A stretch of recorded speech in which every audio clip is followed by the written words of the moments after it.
We're so excited to have you all here. It's been a long time since we've done a meeting format, so it's fabulous to see all of your faces.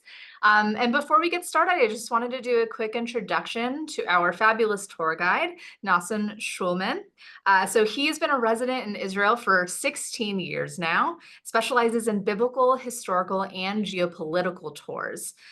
He's published in multiple publications. You can see him on TV, and also has his own blog. So he is really tied in with the media and knows what's going on in modern day Israel, but of course also historically speaking, which is great for us.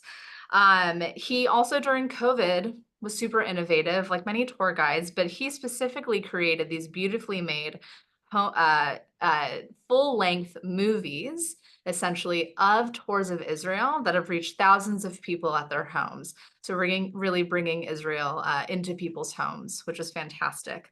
But without further ado, I just wanted to give him the praise that he deserves.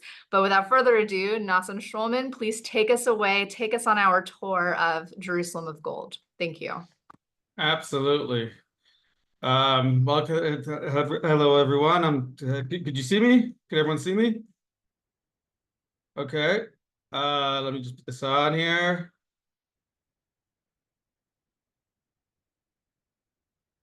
All right, great. Well, thank you. I'd like to thank American Jewish University for bringing me in here. Today, we're going to be discussing Jerusalem. Now, Jerusalem is a major topic, whether in the world, the biblical world, the historical world, whether in current events. But to understand Jerusalem, and really all of Israel, to really understand Israel, you have to go back in time and you have to understand the Jerusalem from the biblical times, the original Jerusalem. So we're going to be going to visit the original Jerusalem, which was the city of David, and we're going to explore together Israel's eternal capital. Let me just get this here. Right, couple of things. Right, so if you if you ever want to have, if you have any questions at any point after this tour about anything I've spoken about or about Israel and stuff, so just look on the screen. You could just always take my email down, ns@guidedtoursofisrael.com. And okay, there we go. So now let's start. All right, so before I take you on the journey, I'll tell you a little bit about myself. Right, so my name is Nosson Shulman. I'm originally from Montreal. As you probably could tell from my accent, I wasn't born in Israel. I'm from Montreal. I've lived now in Israel for 16 years. I live here in a city called Beit Shemesh. It was actually a city in biblical times as well, roughly halfway between Jerusalem and Tel Aviv. 45 minutes from each, 50 minutes from each, gives you an idea of how small our country is. We are a very small country. So I'm married, right? I have four kids. Two of them are actually just watching me now when they should be sleeping. It's really late in Israel time. So I have four kids, the oldest one being 12, the youngest one being 2.5 months. Right? In the morning, I learn in Yeshiva Birkas Hatorah. In the morning, we learn Talmud. So that's what I'm doing when I'm not touring. When I am touring, my specialty is in biblical, archeological, historical, and geopolitical tours. By the way, I always encourage people to go to my website, guidedtoursofisrael.com. There are many sample private itineraries that are found there. So if you ever want ideas of things you could do while in Israel, I definitely encourage you to take a look at it.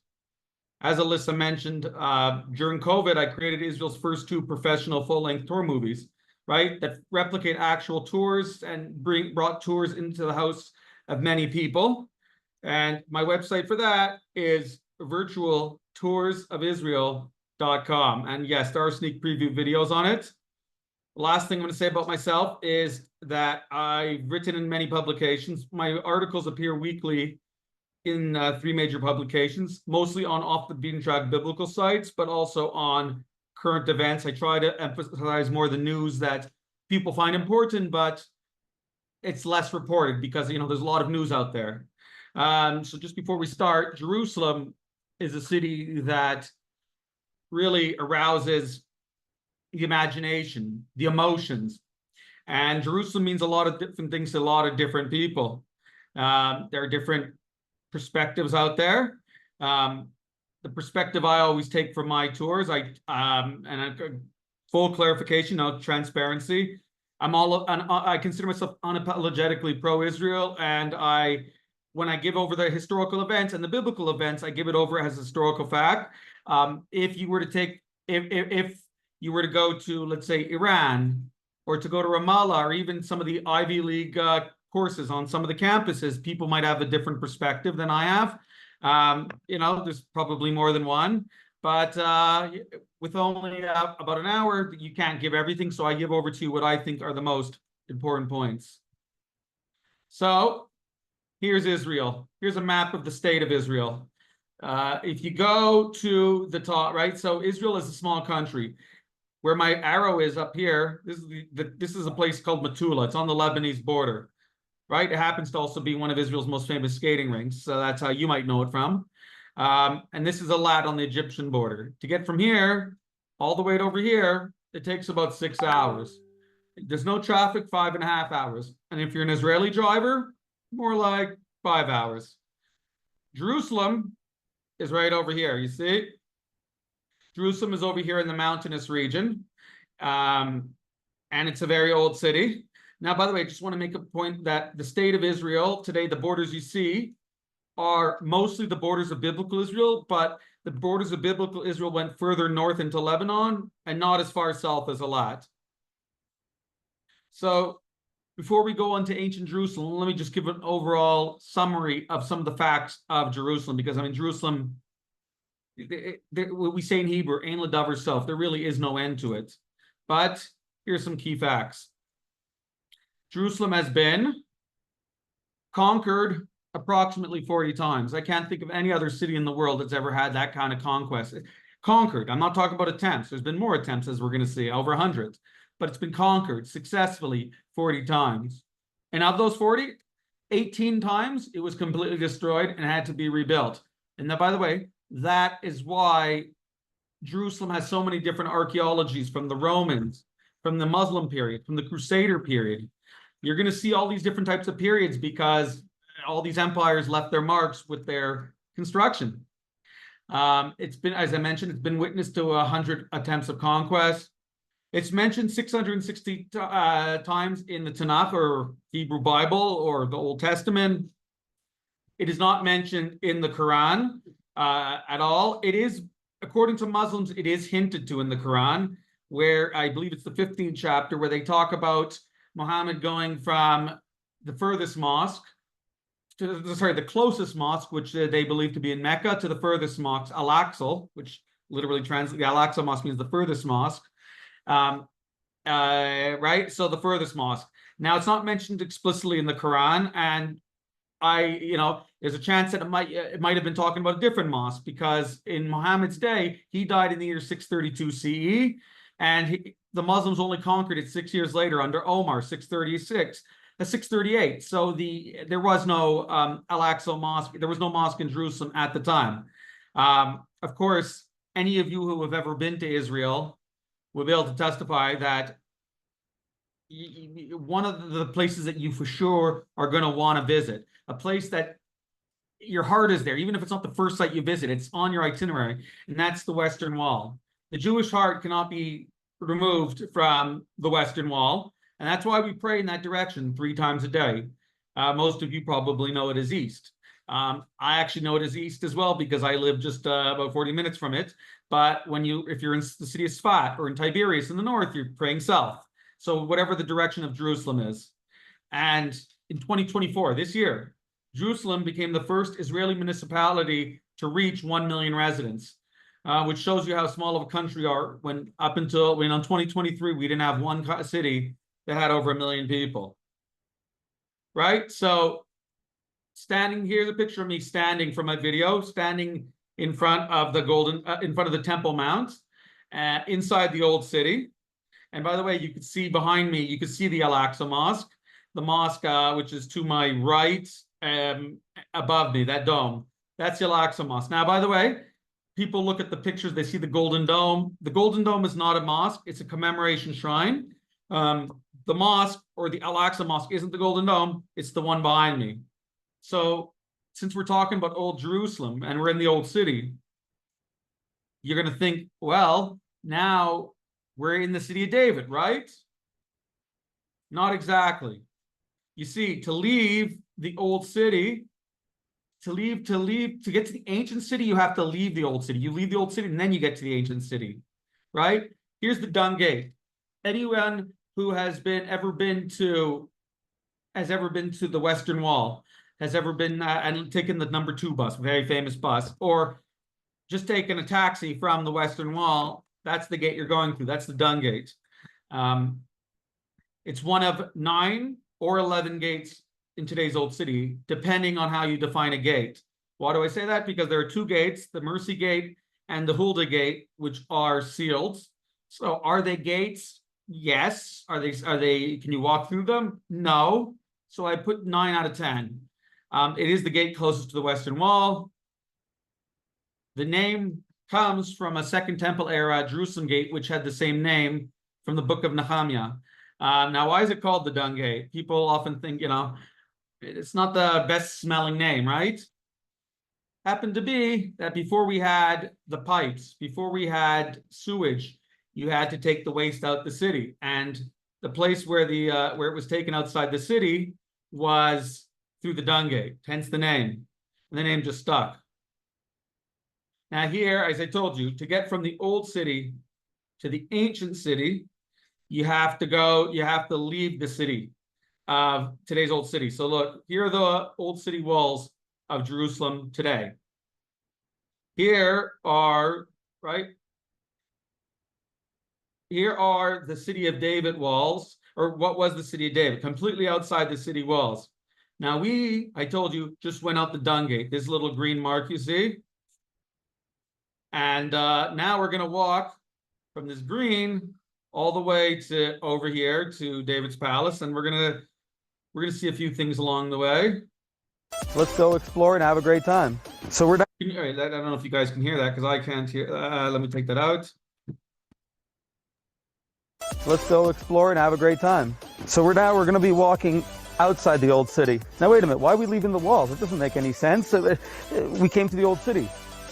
As you know from your studies, Jerusalem has been destroyed, rebuilt, destroyed so many times, and the walls change accordingly when they're rebuilt. David's city is actually today outside of today's city walls, so we're going to be walking out here through the Dung Gate.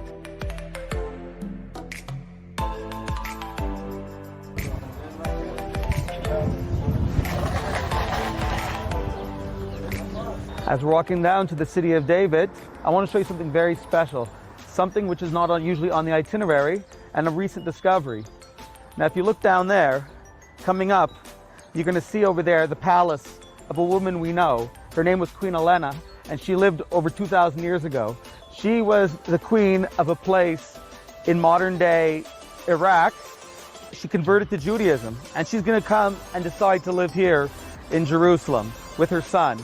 She was more comfortable living here than being a queen in her own homeland. Our Jewish sources and the Talmud talk greatly about her. She wasn't just a convert, but she was a very righteous woman. She uses her wealth during a famine to make sure people didn't die. She's going to bring in grain from Egypt, dry dates from Cyprus, all this great stuff so people would not starve to death. This was her palace. There were Jewish merchants that had came to her palace to trade with her, and she was very impressed with their character traits. So she decides to convert, and she was very popular with her people, but she decided, I want to live as a Jew here in Jerusalem. So she's going to build her palace.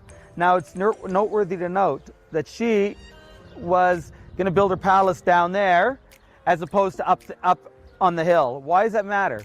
It matters because the people down there were not so, they were the poorer people, but they were on a higher spiritual level, and she was more interested in the spirituality behind it. In Israel, there's a law in the books that says before you build a building, you have to send an archaeologist to see what's there. Now, most of the time, they're not going to find anything that important. They will find stuff because Israel is one big archaeological site, but they might find a Roman wine press.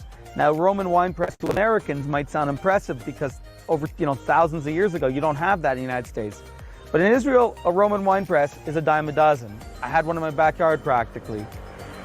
This over here, the palace over here was the parking lot. This was the parking lot for the city of David up until 2005.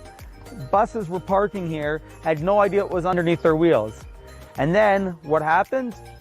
They're going to remove it and they're going to find Helena's palace. Now, one more story about Helena that talks about how special she was and her connection and contribution to the Jewish people. She's going to donate a chandelier to the temple. And when it was positioned in such a way that when the sun's rays would hit onto the temple, into the chandelier, the lamp would illuminate and the people would know it was time to start their morning prayers. Now, as we're walking to the city of David, I want you to look over there and you're going to see the old city walls. Now, as I just mentioned, the city walls of Jerusalem have been destroyed and rebuilt many times. These are the most recent walls, are from the 1500s. It was built by Turkey, the Ottoman Turks, when they controlled Israel. They controlled Israel for 400 years. If you look in the distance over there, you can see the Mount of Olives. The Mount of Olives is the world's oldest Jewish cemetery. It's also a very holy spot for Jews. For Jews, it's the place where we believe that at the end of days, there's going to be, the righteous are going to come back, the resuscitation of the dead. It starts in the Mount of Olives. So to be facetious, people are dying to be buried there.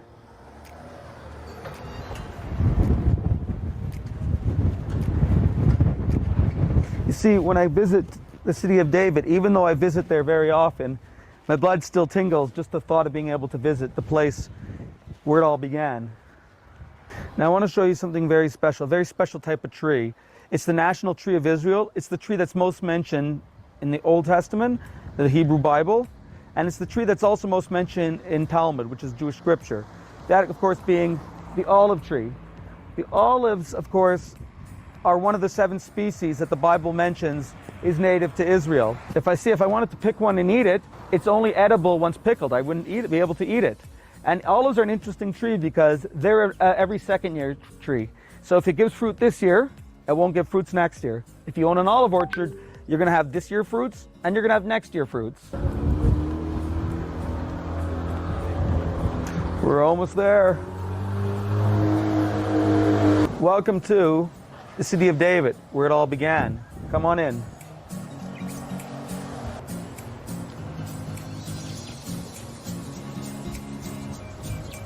Now we're just going to go down these stairs. Follow me.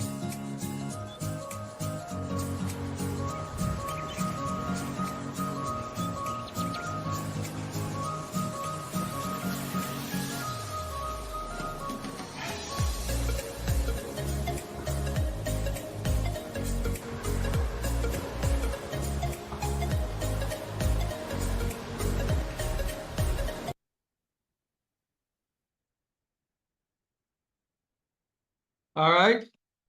Now we're inside the palace of King David.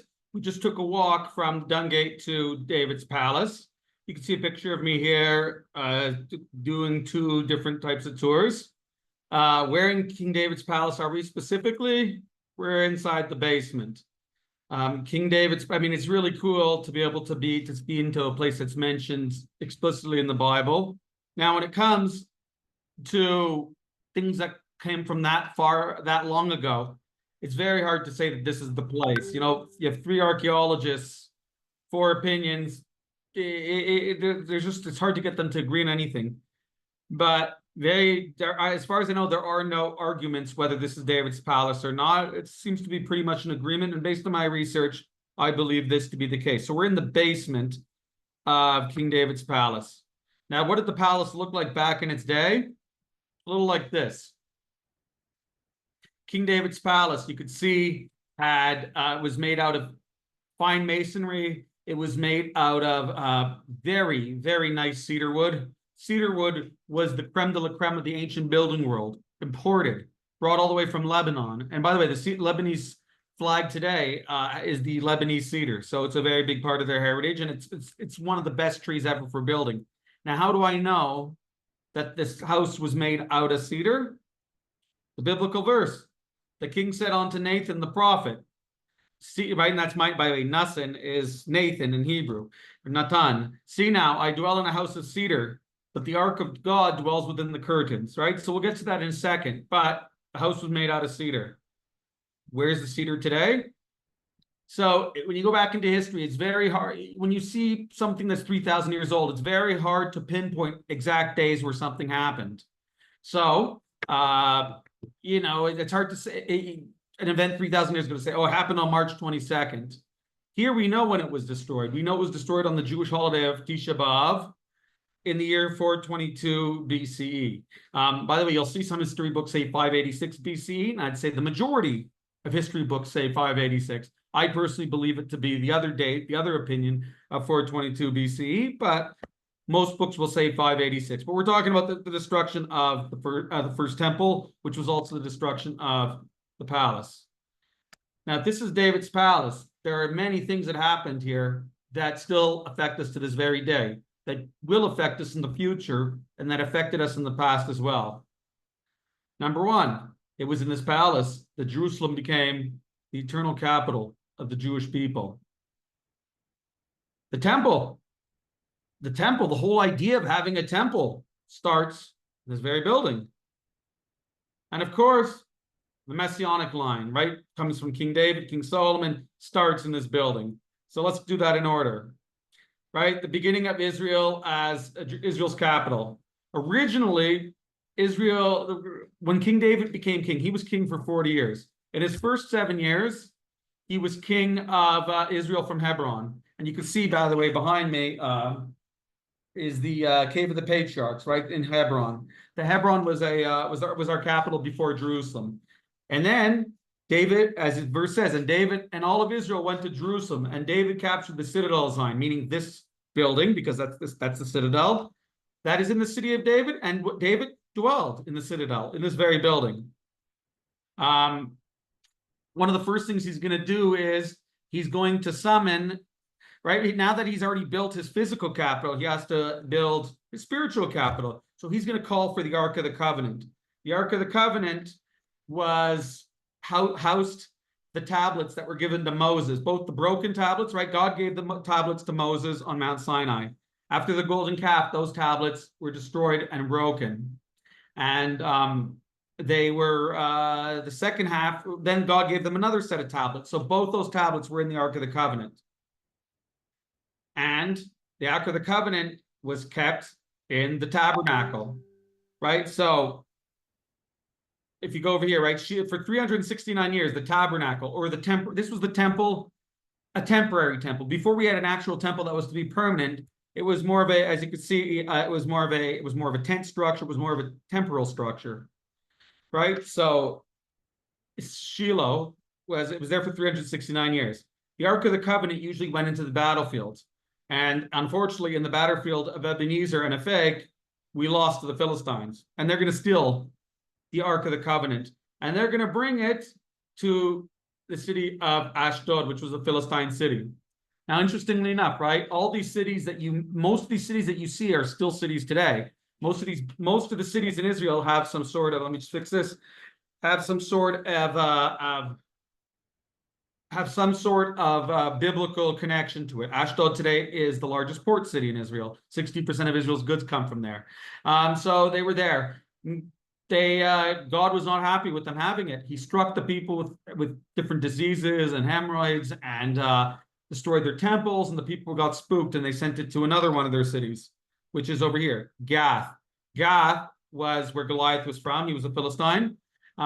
Same thing happened. Temples destroyed, diseases. They got the message, and they're going to send it to Ekron, which today, by the way, is where one of Israel's most important Air Force bases is.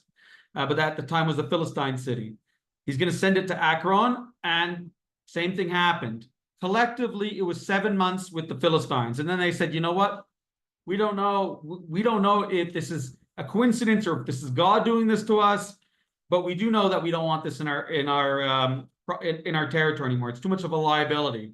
So they decided to take the Ark of the Covenant. They're going to tie it to a wagon with 2 cows, and they were going to say, listen, if it goes towards the Israelites, it means that God was telling us that it shouldn't have been with us. If it continues to walk towards other Philistine territory, it means it was just a coincidence and not, we don't have to get rid of it.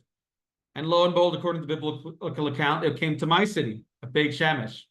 It was there for 34 hours, right? It was here for 300 in Shiloh. It was here for 369 years. Here it was here for about mere hours. And the people were also struck with a plague, but for a different reason. They were at a very, very high spiritual level, and they didn't give the respect to the ark that was expected at their level. So they're going to say, we're not worthy. Let's send it today to Kiryat Yearim, which is where it's going to be for 20 years. That's the Orthodox Jewish city of Telstone, just outside of Jerusalem, on the way to Tel Aviv. A very thriving town as well today. And then it's going to come to Jerusalem. And when it's on its way to Jerusalem, there's going to be a big party in the valley below us from the palace, right? We're standing in the palace, and there's going to be a party. And then when it came here, there was a big, big celebration down there. Why do I say it was down there? Because that's in that valley is where the gate is. Everyone's celebrating, including David. David's dancing with the people like he's one of them. all right. So the verse, right? So David was dancing with the people in the valley below us, and as the ark of, I'm going to read the verse here, that as the ark of the Lord came into the city of David, Michal, the daughter of Saul, peered through the window, and she saw the King David hopping and dancing before the Lord, and she loathed him in her heart. So what does it mean she looked down at him? Well, physically, we're in the palace. All of us, we're in the palace right now. That's where we're touring. And I showed you in the video just below us in the valley. So she's up here, he's down there. So she looked down at him. There's a deeper meaning. And we're going to see that in a second. And David returned to bless his household. And Michal, the daughter of Saul, came out to meet David. And she said, how honored was today the king of Israel, who exposed himself today in the eyes of the handmaids of his servants, as would expose himself one of the idlers.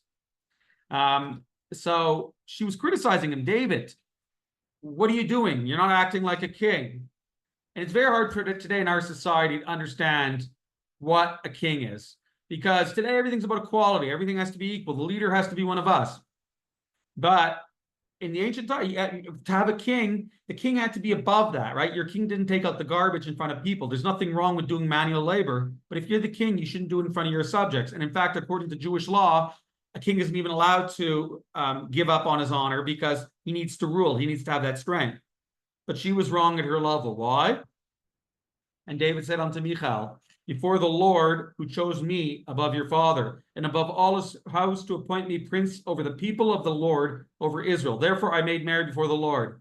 David was saying, yes, you're right, Michal. Sorry, just fixing this. You're right, Michal. If I was just dancing for some kind of party, or it was in Las Vegas, and I'm just, partying, that's one thing. But here I was partying with the people in honor of the Torah. So it was a good act. The second thing that happened here was the inspiration to build the temple. The temple starts in this very house. As I told you, the verse said that Nathan or Nosson the prophet, see now, I dwell in a house of cedar, but the ark of God dwells within the curtains. So David's living in a mansion, big palace. The Ark of the Covenant was put in a tent, and David's like, what's wrong with this picture? God deserves a better place on earth. I want to build him a place on earth where he can dwell amongst his people. Now, if you're going to, and by the way, if you're going to be asking, does God really need a house? Does he really, doesn't he everywhere? The answer is yes. He doesn't need a house. The house was for us, that we could be able to relate to God, to Hashem.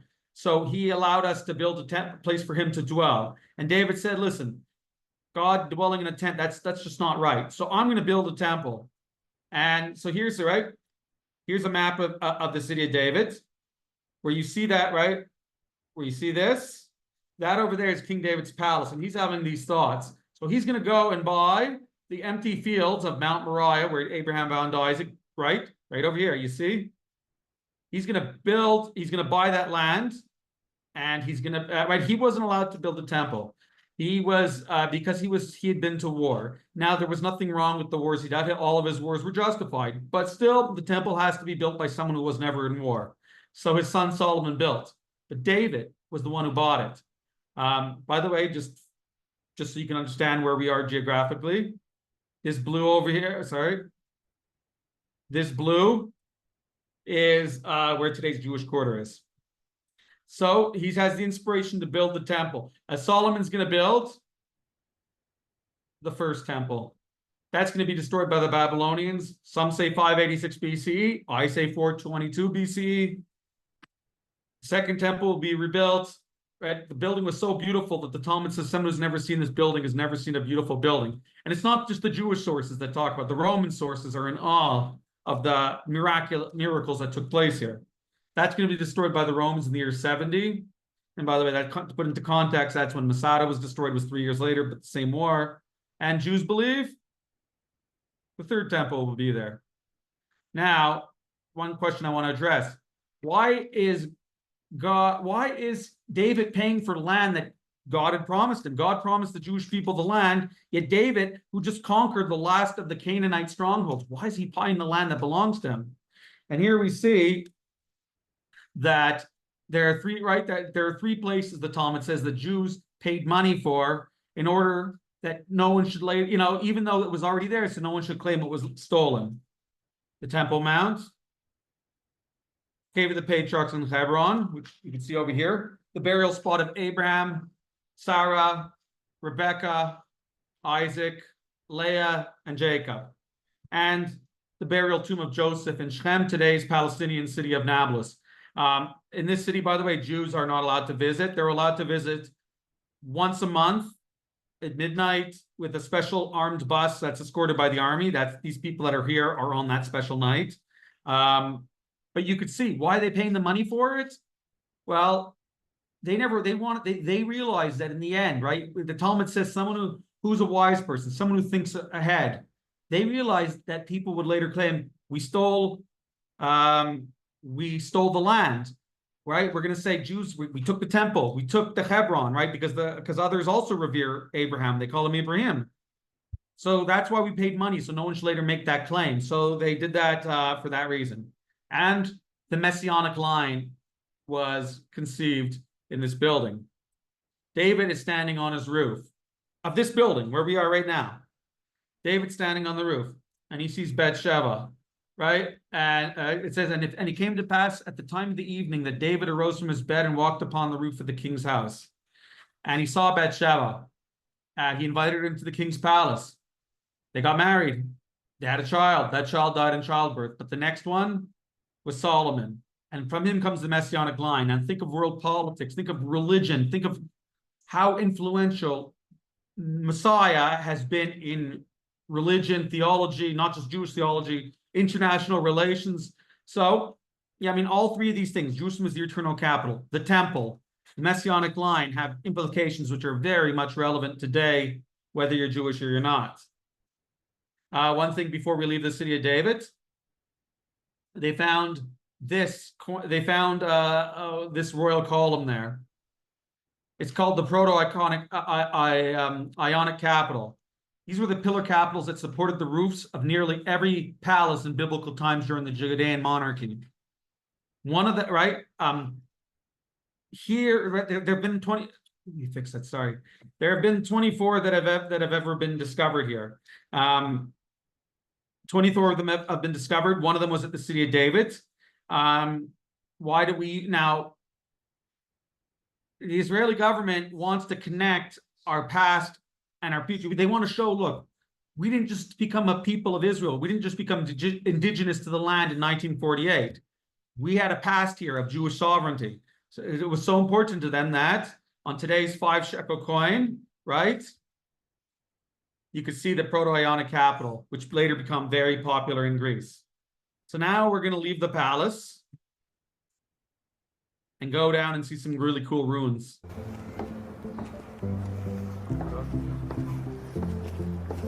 If most things in the old city are between 500 to 2,000 years old, everything we're going to see here is between 2,000 to 4,000 years old. Structure that looks like stairs going up. These are about 4,000 years old, or around the time of Abraham. That is the oldest you will find here. That was part of a retaining wall that held up a palace, which King David will later reuse for his palace. Behind us, we have homes from the First Temple time. Let's say we're going to say that these homes were about 2,600 years ago. So we're going to start with the first home, that home with the pillars. That is a place that's called the House of Achiel. Who was Achiel in the Bible? That was a trick question. There is none. So why is it called the House of Achiel? Because they found inside that house an inscription that said Achiel. Does that mean someone lived there named Achiel? Did it mean that someone named Achiel sent him a personal letter? Who knows? But that's what archaeologists call it. We don't know if someone named Achiel lived there, but we do know that that house is 2,600 years old. And how do we learn so much about archaeology? We look through people's garbage. Literally. If I were to look through your garbage, what would I find? I might find your bank statements. I know how much you make. I might find the ingredients of the food you eat. I might be able to know what kind of clothes you wore. So a person's garbage really teaches us a lot about the material culture of the ancient world. Whoever this Achiel was, whoever the person that lived here, was very wealthy. Just look over here. That structure over there, that little round square, is an ancient toilet bowl. We're talking about 2,700 years ago, an ancient toilet bowl. They had that. So whoever's house that was, it was someone who was very wealthy.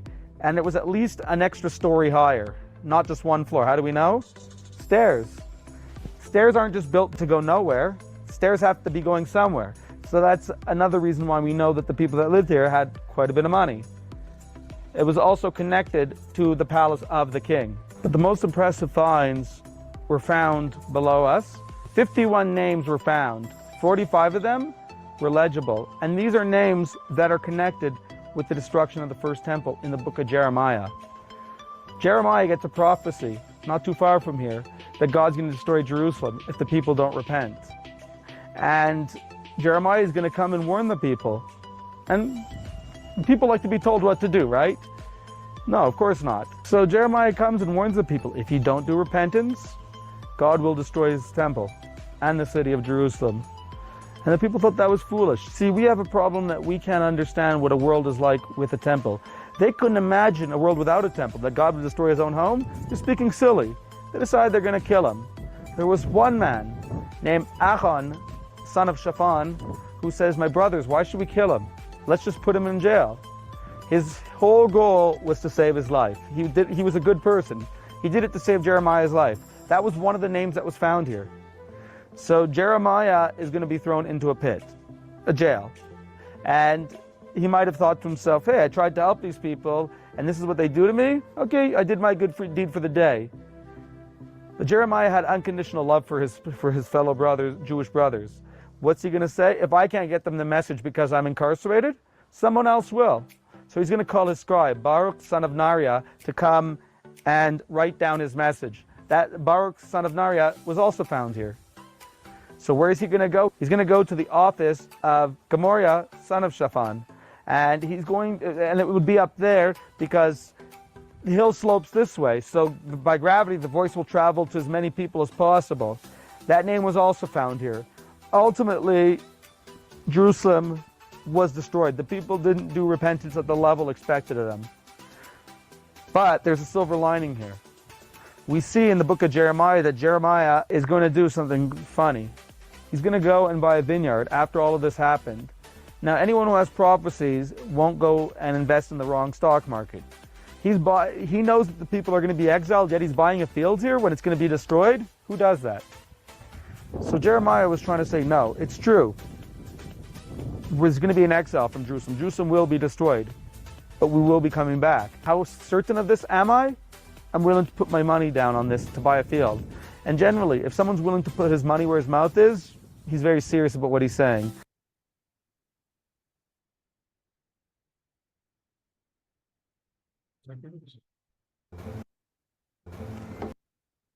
All right, that and the other clips were from my virtual tour movie, Jerusalem City of Gold. So let's recap a little bit of the route we've taken. Here's a map of the city of David. You see that? Look up here at the top here. You can see this is where we started. This is where I talked about the Al-Aqsa Mosque behind me, where I talked about being in the old city, but that's not really the ancient city. And we took this route. all the way to David's palace. From David's palace, we just went down to Area G, the site that we just talked about in the movie just now. We took this route. Now, what we're going to do is we're going to go to the water tunnel. So we're going to take a very scenic pedestrian route, which you can see here in the green line, right? In case you don't see it, just to make it a little bit clear. Sorry. And right, and by the way, a little picture of what that little walkway does, because the map doesn't do it justice. It's a beautiful walkway. So we're going to get now to the water tunnel, which is probably the most exciting part of the whole tour. First, when we walk into the building to get to the tunnel, the first thing you see is a map. You see me in the tour here giving the map. The top over here, let's blow that up just a little bit. Here's David's palace. Here's Solomon's palace. You can't see, but the first temple was here. Now, the city, the water source, even though you see the water down here, actually the water source came out of the ground here. The spring starts over here, which is great because during a time of peace, right here by the gate, you send over your kids to go get the water. They fill the water up and they go all the way to the top, and you have, right, and they have what to drink. But what about during a time of a war? In a time of war, if your enemies surround you, you can't get out of this gate because, right, here's the walls, right? And here is the water. So how do you get to it? So what the Canaanites are going to do are going to, right, 3,800 years ago, around the time of Abraham, even before David, they're going to build an innovative tunnel. They say that, necessity is the mother of all inventions. They're going to build a tunnel, which we're going to walk through all the way down to the water source, right? Some of the water went into a pool, whereas some of the water went into a tunnel. And the tunnel had windows, right, that allowed the water to exit and water the gardens below. So now you have water at a time of war, right? All you have to do is go underground. So here's that tunnel. We're going to walk through it. And by the way, recycling isn't a 21st century concept. This once the Israelites conquered this place, they continued to use it. In fact, you could see that the stone and masonry there was built well after the Canaanites, well after King David, about 1,600 years later. So this was used up until at least about 700 years ago, from 3,800 years to 700 years, so over 3 millennia. Here was the pool. We're going to pass the pool as we walk down to the water tunnels. Now, where did the water come from? The water came, right? Well, I told you the water came from a special door into the pool. You can see it right over there. But a very important event happened here. And Sodek, the priest, and Nathan the prophet, and Beniniahu, the son of Yehoiada, and the archers and the slingers went down and caused Solomon to ride on King David's mule and brought him to the Gihon. And Sodek the priest took the horn of oil from the tabernacle and anointed Solomon, and they blew the horn, and the people said, "Long live Solomon." It was here at this very pool that Solomon was anointed. How do I know here and not another part of the Gihon? Because the verse only says Gihon. This was the only part of the Gihon that wasn't in a tunnel. So it was in a water, it would have been in a tunnel that if you walked in it, you would drown. The only place where you wouldn't drown at the Gihon was over here. So this is where Solomon was coronated. Now, why by a spring? According to the Talmud, Jewish kings used to be inaugurated anointed by a spring or a river to say your reign should be as long as the river. So now we've come to a place where we have a choice. You see the sign over here, right? This sign over here tells it tells us that we have two choices. We can either go to our left, which is the dry spring, or we can go, or we could go straight into Hezekiah, right, into the water tunnel. By the way, before I tell you which decision we're going to make, just take a look over here. This sign over here, it shows you how high the water level is before we go into the water. You can see over here that the water goes up to here. So I'm about 5'7", and the water goes just under, at its highest, just under my waist. So it's that's about how deep it is. If we decided to go left, the dry tunnel, this is what it looks like. But if you look over here, the title says Canaanite water tunnel. So what is it, dry or wet? So this Canaanite water tunnel, if we turn left, used to be the wet tunnel. Remember?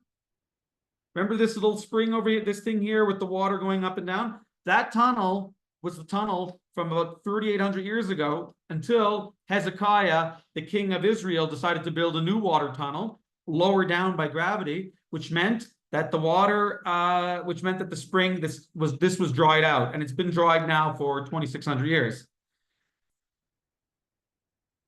So we're going to walk through the Hezekiah tunnels. Just to give a little bit of a background, Hezekiah, and we'll still have time for questions. We're almost done, but I'll make sure we have a good amount of time for questions. We have, here's a map of biblical Israel with the 12 tribes. After King Solomon dies, Hezekiah, right, after Solomon dies, the kingdom splits into two. The northern kingdom of Israel and the southern kingdom of Judah, which included Benjamin and Judah. And that included Jerusalem, by the way, was in that territory. The major empire at the time was the Assyrian Empire. They were a great, mighty empire. Now they're coming, according to the Bible, they're coming, right? 185,000 of them, 185,000 troops are coming to Israel. And if that doesn't sound so impressive, because, I mean, China has 3 million people in its army. So how impressive, okay, for how, just 1 second. Okay, great. So 185,000 troops. Now, if that doesn't impress you because of China has 3 million people, you have to understand that 185,000 troops had never been seen in the world before. 300 years later, Alexander the Great is going to conquer the known world, and he only had 35,000 troops. So that was a lot. Not only do we have our version of what happened in the Bible, we also have the Assyrian version, which today's in the British Museum. It is, all right. And by the way, there's no contradiction between them. They just talk about different, they talk about similar things, but this is more from the historical point, and the Torah, which has a lot of history in it, is speaking more from a historical point of view. It's just a theological point of view. And it said that Hezekiah said, why should my enemies find, look, why should the kings of Assyria come and find much water? Remember, because we had some of the water went into a tunnel and came out of the city, which meant that I have water, right? Because now the Canaanites built a tunnel that I can get to the water in a time of war, but so do my enemies. So what is he going to do? He's going to block up that today's dry tunnel. He's going to make it dry, and he's going to redivert the water all the way through this tunnel until here, and he's going to build a dam around it, keeping the city keeping the water all within the city. Game over for the Assyrians.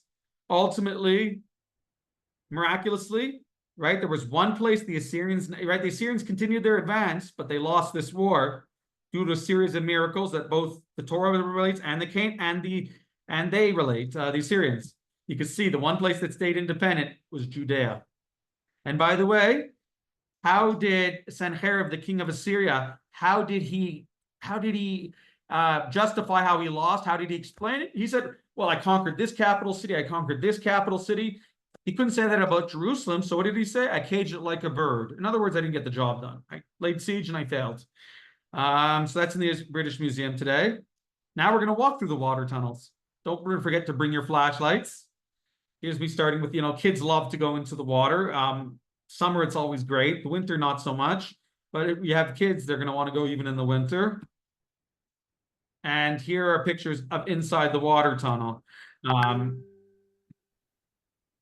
at the end, we're going to walk through the water tunnel, a good 25 minutes, and we get to the end, and we find this inscription, the Hezekiah tunnel inscription, which today's in Turkey.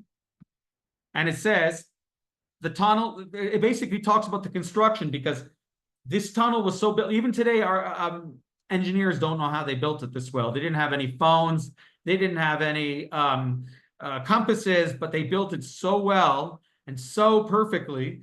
So you can see that the inscription says in ancient Hebrew, ends the tunnel, and this is the story of the tunnel. The axes were against each other, and while 3 cubits were left to the cut, the voice of a man called to the counterpart, for there was a zeta in the rock on the right and on the left, and on the day of the tunnel being finished, right, what happened was basically 2 people started, right? One group started here, one group started here, and they met. and they didn't do any real bad detours. They didn't make any mistakes. And try, I mean, all you have to do is close your eye to understand how amazing it is. Just close your eyes and try to put your fingers quickly to touch each other. Very difficult to do, but they were able to accomplish it. And this was, and when they met, it said that they met axe to axe and the water continued to flow. By the way, this inscription is in Turkey today because it was stolen. This was under Ottoman rule. It was stolen by a Greek archeological thief, and the Turks took it, arrested him, and took it into the Turkish museum. Unfortunately, even though it's in a museum in Istanbul, it's not on display. They could keep it in the basement, so it's not on display. Now, this tunnel, we've been walking through 25 minutes, but even though it seems longer, it was only 533 meters or 1,750 feet long. The entire gradient from beginning to end is only 0.06%, which is about 12 inches from the top to bottom. And it was built by King Hezekiah 3 meters below the Canaanite tunnels, right? 10 feet, which is why the dry tunnel is the dry tunnel today. The city of David was discovered here by Captain Charles Warren, right? He was a spy. The Ottoman Turks were crumbling. It wasn't, they were known as the sick man of Europe. It wasn't a matter of if they're going to crumble. It's a matter of when they're going to crumble. And every empire, the French, the Russians, all the Austrians, the British, they're going to all try to get a foothold here in Israel by sending in spies. Now, he didn't register himself as a spy. He was an archaeologist. Legitimately, he was an archaeologist, but his main reason for being here was to spy. And he wanted a permit to go and bury under the Temple Mount. So the Muslims said, no way. So he said, right, here's the Temple Mount. He said, you know what? Let me dig over here, which was at the time was a field. It was, the archaeology wasn't exposed. And they said, all right, you're not going to find anything, go for it. And he dug. And now his goal was to dig from the bottom there to the Temple Mount underground where they wouldn't see him. And in that process, that's how he discovered the city of David. Right? So at the end of the tunnel, the water led to a pool. And this pool, right, here's a picture of a tour on that pool, which can still be seen today. Oh, this was the Shiloh pool, and this is the last thing I'm going to finish with before I take questions. But they would take the water, right? Some of the things that happened here is they would take the water, every Sukkot, they would take water from the Shiloh pool, and they'd bring the water to the temple for a libation. And the Talmud says someone who's never seen that simcha, that joyous occasion, has never seen a real joyous occasion. And that was it. Now, I'd like to, before I take questions, I'd like to thank you for touring with me. I'd like to thank, first of all, the American Jewish University for AGU for taking me, bringing me in to speak to you wonderful people. I encourage everyone that wants to always reach out to me, right? ns@guidedtoursofisrael.com, right? I'm going to write it here, ns@guidedtoursofisrael.com. Please always feel free to reach out. You can also send me an email saying you want to join my newsletter list. It's free to join. You'll get a lot of off the bean track biblical site types of articles or geopolitical articles about news that you might not have heard of. And again, it's free to join. 1 second. You have my website here, guidedtoursofisrael.com.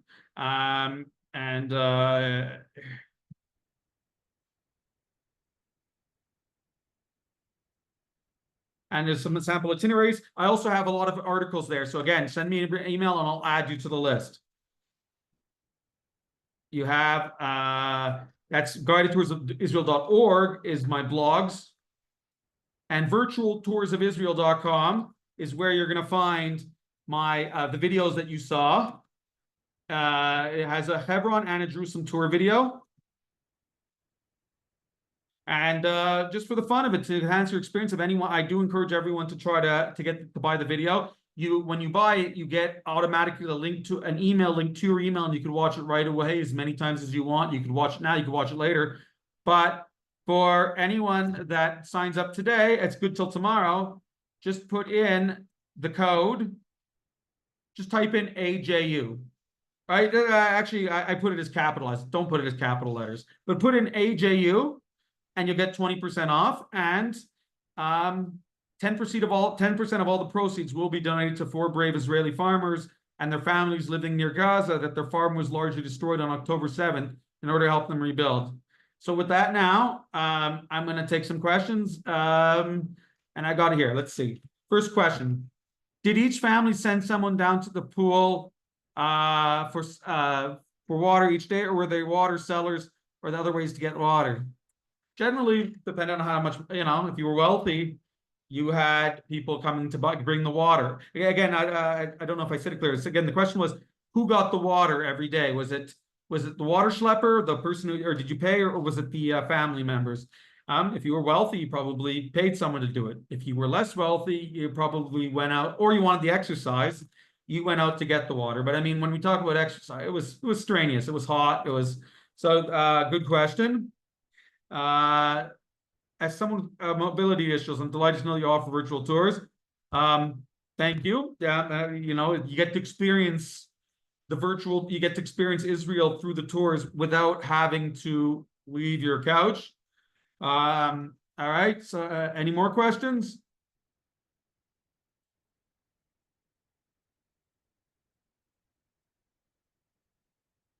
Take your time.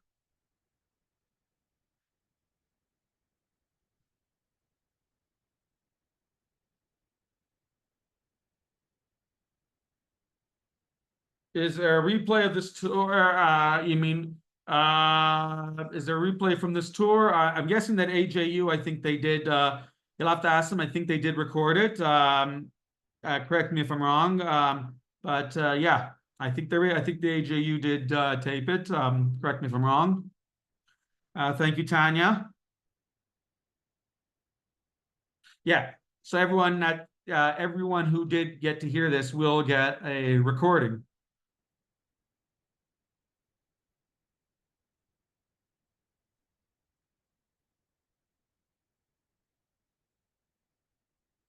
Oh, what are the Arab claims on Jerusalem? Good question. It's a complicated question also because it's not just the Arabs, but it's also, what's an Arab? It could be a Christian, it could be a Muslim. So very complicated, can't be done on one foot, but basically, according to Islamic law, any land that was once controlled by, it's called in Arabic, Dar Islam, any Arabic land that was ever controlled by Muslims, according to Muslim law, has the status of being Muslim forever. That's why in Spain, for example, why there's been issues with terrorism there, because there are separatists there that want to create a Muslim state because it was legitimately a Muslim state at some point in history, not for a big part of history, but it was. So anywhere that they conquered was part of that. Now Israel was part of that, so they would say that makes it part of Dar Islam. But I'm giving it a very superficial answer. It's a much deeper. That deserves its own 3-hour class. Question is, how often do I give live tours? All the time. Depends when people want to go. Sometimes, my next tour I'm going live to is to Gaza. Or not Gaza Strip, but the Gaza envelope. That's become the most popular tour since October 7th by far. But I tour all the time. Sometimes I have 4 or 5 tours going on at once. I have other guides working for me. It's been very slow since October 7th, so it hasn't been what it used to be. But it's coming back a little bit. But I would say generally when touring, when people are coming en masse, and it is very safe to come here still, as long as it's not within 4 kilometers of the Lebanese border. Even the Gaza, as I told you, the Gaza envelope is very popular, even most of the Golan Heights. But so yeah, I give tours all the time, very, very regularly. And I also do, of course, I have my writings, I have my yeshiva learning, and I do my Torah studies and my writings. And the next question is, what is the site that is expected to be the place where the third temple is built? Jews believe the same place where the first and second temple was built, which was where the Golden Dome is.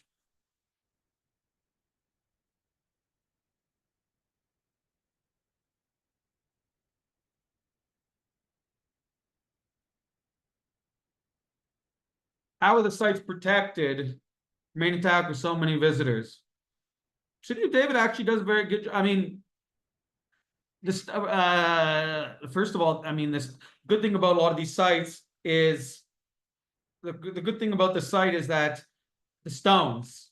the stones are, the limestone, it doesn't get ruined as well. You go to a place like, the marble in Greece, for example, at the Parthenon, where where is it away? So you don't have that same kind of issue. But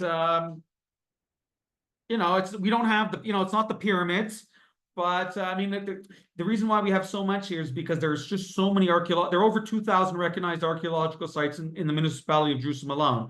So if one isn't in the best of shape, one of them will be. Is there a chance a new temple will be built? So if you're asking me, yes. Jews believe that in the days of Messiah, that the third temple will be rebuilt. For those that don't believe that Messiah is going to come, so nothing to worry about. For those of us who do believe that he's going to come, so we believe that at the end of days there will be a world recognition of the oneness of God, and until that happens, we're not going to build the temple. So you don't have to worry about a World War III, because again, we believe that there's going to be a recognition of God, that everyone will believe there's only one God. There won't be any wars anymore. And if you don't believe that, well, then you have nothing to worry about, because that day will never come. So you don't have to worry about World War III. Oftentimes you'll hear some of the leaders in the Arab and larger Islamic world making claims that we're trying to take the Temple Mount, which is not true.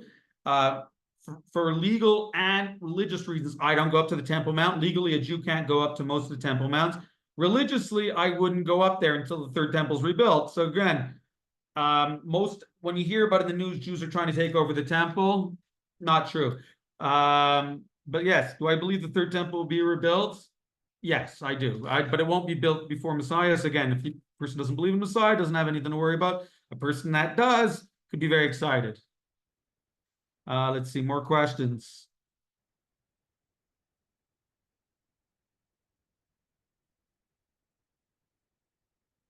One of the great things about living in Israel is, you still get your Coca-Cola. And by the way, the Coca-Cola in Israel is manufactured locally in Bnei Brak. It's these bottles are all written in Hebrew. They're not imported.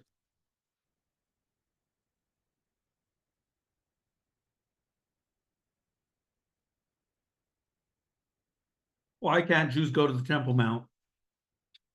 There's two reasons. There's the legal and the religious reasons.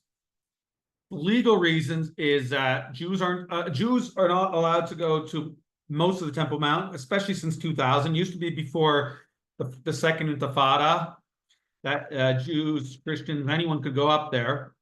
Since then, it's been non-Muslims can't go up there. Jews are allowed up through one of the entrances on certain days at certain hours, and that could be closed down by security without them giving you a reason. Sort of like the olden days when they used to give tours in the White House, right? They could refuse anyone to enter the White House, didn't have to give you a reason.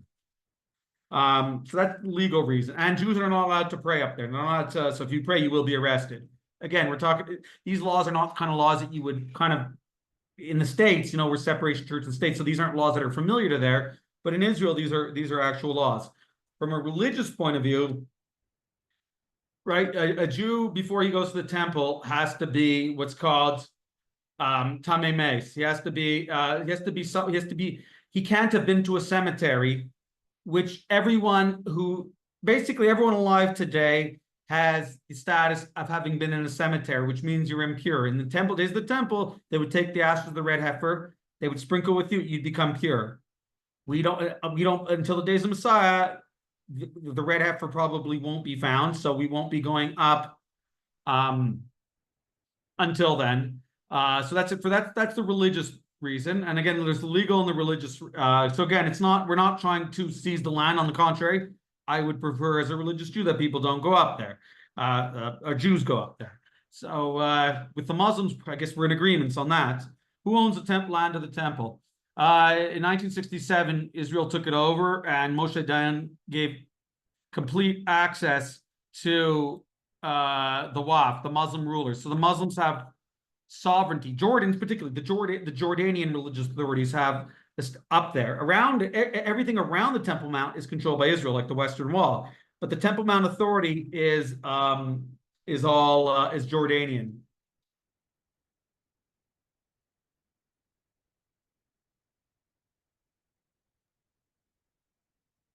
All right, any more questions? I think Nosson, I think we're gonna close it out unless someone has a final question. But once again, we'll be sending this recording to all of you, and we'll also send you that discount code so you can go ahead and check out Nosson's other tours on his website.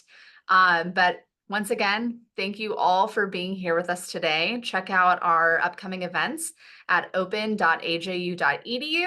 And thank you, Nosson, for being with us today and taking us on this fantastic tour of the city of David. And yeah, have a great rest of your afternoon or your evening, everyone, and we will see you next time.